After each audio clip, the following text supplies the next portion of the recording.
এই যে তোমাদেরকে কুমারীকে দেখাচ্ছি, একে আমি সাজাবো, তারপরে পুজো হবে।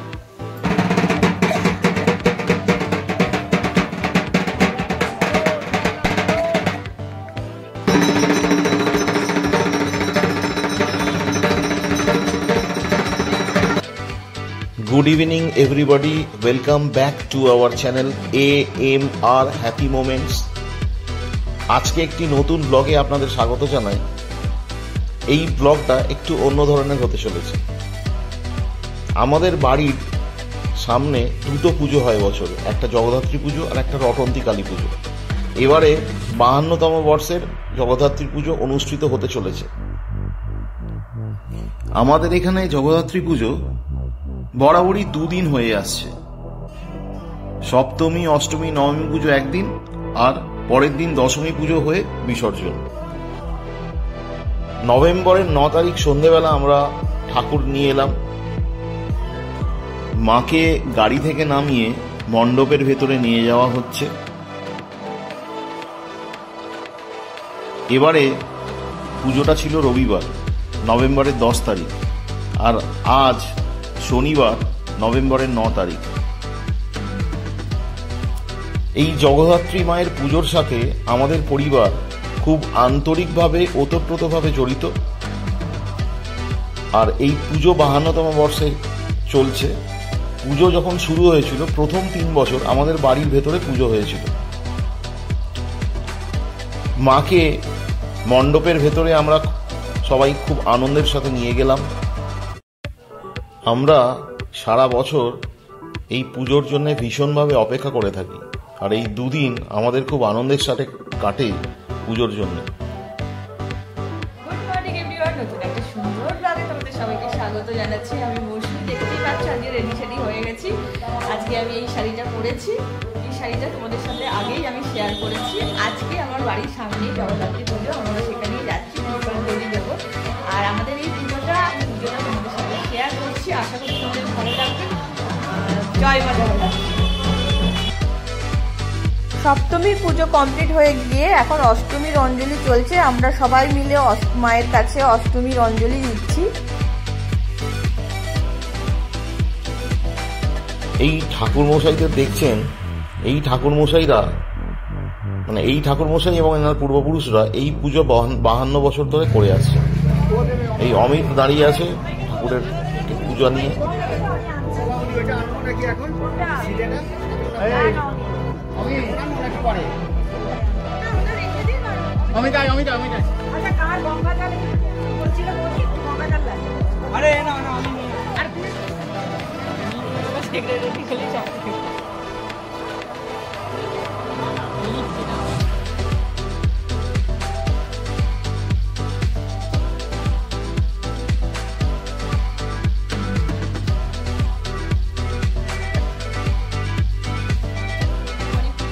নবমীর এই যে তোমাদেরকে কুমারীকে দেখাচ্ছি, একে আমি সাজাবো, তারপরে পুজো হবে।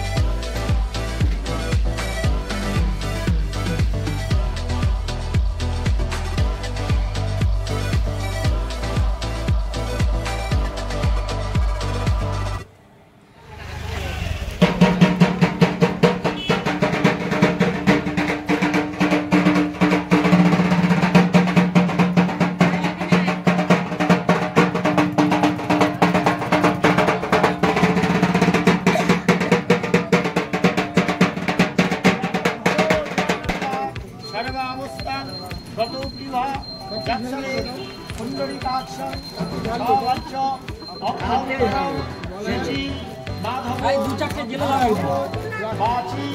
মাধব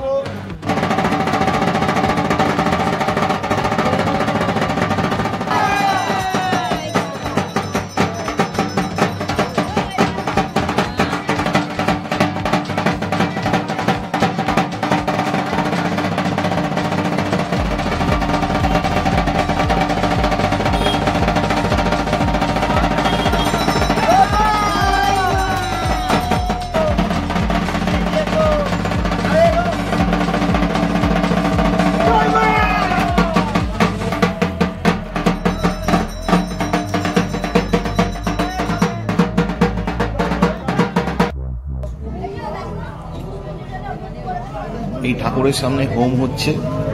এই হোমের কিছুক্ষণ পরেই সন্ধ্যা আরতি হবে।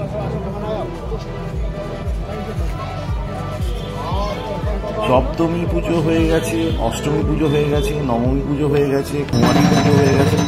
এই সন্ধ্যা আরতি শুরু হয়েছে।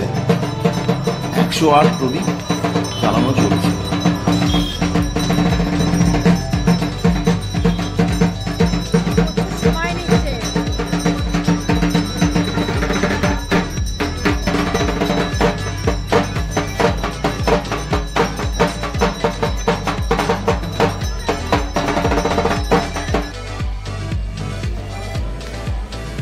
আমাদের পুজো সেদিনের মতো কমপ্লিট হয়ে যাওয়ার পরে আমরা পাশের একটি ক্লাবের পুজো ঠাকুরের দর্শন করতে গিয়েছিলাম সবাই মহিলারা মিলে।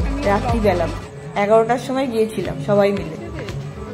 দেখুন এই ক্লাবের মণ্ডপটা এত সুন্দর হয়েছে, আপনারা একটু দেখুন। মণ্ডপে অসাধারণ কারুকার্য আর সেই মতোই প্রতিমা, মানে এত সুন্দর ঠাকুর হয়েছে আর মণ্ডপটা এত সুন্দর ওরা সাজিয়েছে, সত্যি দেখার মতো। আর রাত্রির করে গেছিলাম বলে একদম ভিড় ছিল না, একদম ফাঁকা ছিল মণ্ডপ।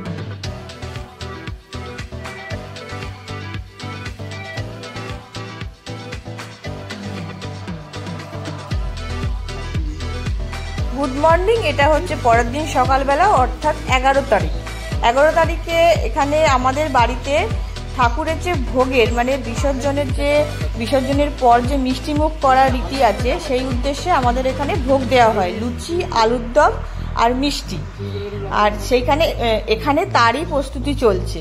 এই যে আলুর দমের আলু কাটা হচ্ছে, আলু ভাজা হচ্ছে, ঠাকুর মশাইরা সব এসে গেছে রান্না করার জন্য। প্রথমে আলুর দম তৈরি করা হচ্ছে, পরে লুচি ভাজা হবে। আলুর দম রেডি।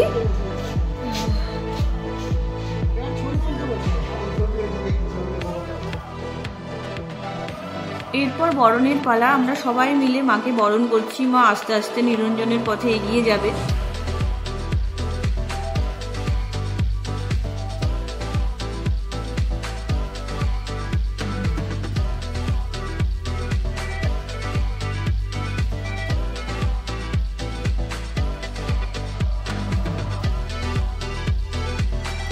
প্রথমে মা অর্থাৎ আমার শাশুড়ি মা মাকে বরণ করছেন, তারপর আমরা একে একে সবাই মাকে বরণ করব এবং সিঁদুর পরাবো।